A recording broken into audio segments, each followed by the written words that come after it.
So here we are in round one. I felt pretty good about this hand. I had some decent cards in my hand, and I had plenty of fixing.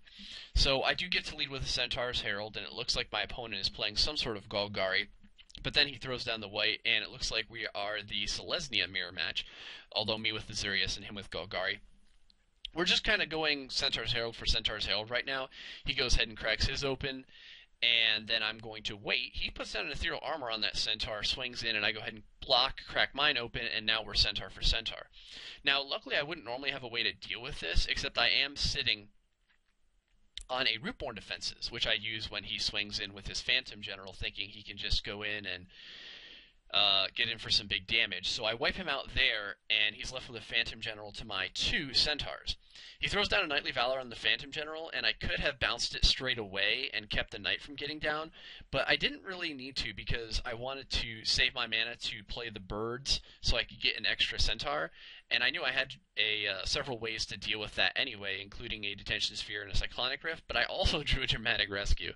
So, dealing with the Phantom General makes his Knight unable to block anything profitably, and we're immediately moving into Game 2. So Game 2 looking much worse than Game 1. You can see here I'm already mulliganing down to 5, and the 5 I keep is just horrible. It's basically a bunch of land, a creature that I can play on turn 5, and then a Dramatic Rescue. So I don't like to use Dramatic Rescue in Azurius Charms like this, because essentially instead of using it to like get 2-for-1s or something like that, I'm just using it to try and stay alive, especially when he's throwing down things like Call the Conclave right off the bat, and his Centaur's Healer. Keep an eye on that Centaur Healer, because you're going to be seeing him a lot.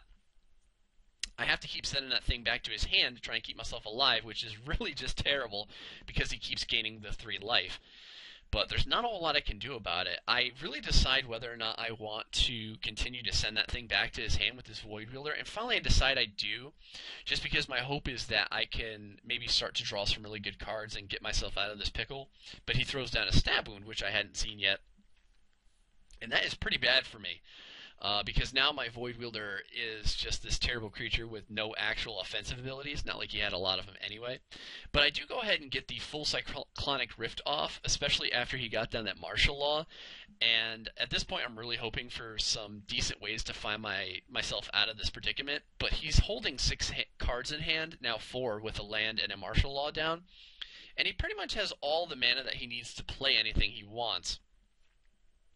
So, Cyclonic Rift in that instance, when I'm not really showing any kind of board presence, not really so good, just basically a way to keep myself alive. I do draw an Eyes in the Skies, which is nice, and then I draw Courser's Accord, which is pretty good. I managed to get some Centaurs out, but he throws down a second Stab Wound, so now I'm dealing with 2 Stab Wounds and basically not drawing into any of my bounce to deal with it. And realistically, even if I did have some bounce, I would have to bounce my Void Wielder, which is fine, but at that point, I'm just dealing with a Centaur that has a Stab Wound on it, and if I had to bounce my Void Wielder, I probably would bounce my own token, just because that Stab Wound is just really doing a lot of good harm to me. So he manages to get some birds down, along with an Ethereal Armor on one of them, and with me dealing with 2 Stab Wounds, there's just not a lot I can do about that. This hand here looking pretty good. There's a turn 2, 3, and 4 play, and I basically go straight into Brush Strider to his Dryad Militant, so we're both showing pretty aggressive starts. His Brush Strider swings, his Dryad Militant swings in, and my Brush Strider is going to respond, and we're going to go 3 for 2. He comes in with a little bit more damage, and I'm already behind 17 to 14. I swing in. I didn't think he would block with that Knight. I figured he would want to keep a token, but he does. He blocks with that Knight right there. That was a Selesnya Charm Knight. You can't see the spell just because it's in the graveyard from the Dryad Militant. And right now I'm dealing with a cracked open Centaur's Herald and an Azurius Justiciar for his 2 creatures to try and keep them back and keep my board developing.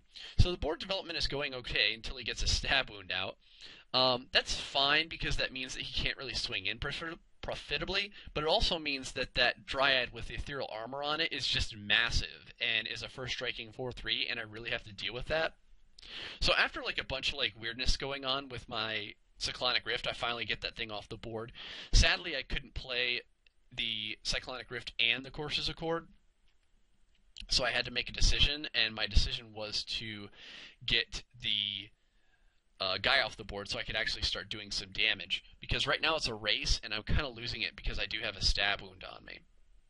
He goes ahead and trades his guy from my Selesnya Sentry, and I think about regenning it, but realistically I just need more power on the board to try and beat this guy, so I throw down a Courser's Accord, and he gets a really good top deck with a big ooze there that he makes. That's a 6/6 ooze. And while I do have the Arrestor to deal with it and get in for some damage, making it 11-6, the big problem is that he has an Eyes in the Skies to double up on his ooze.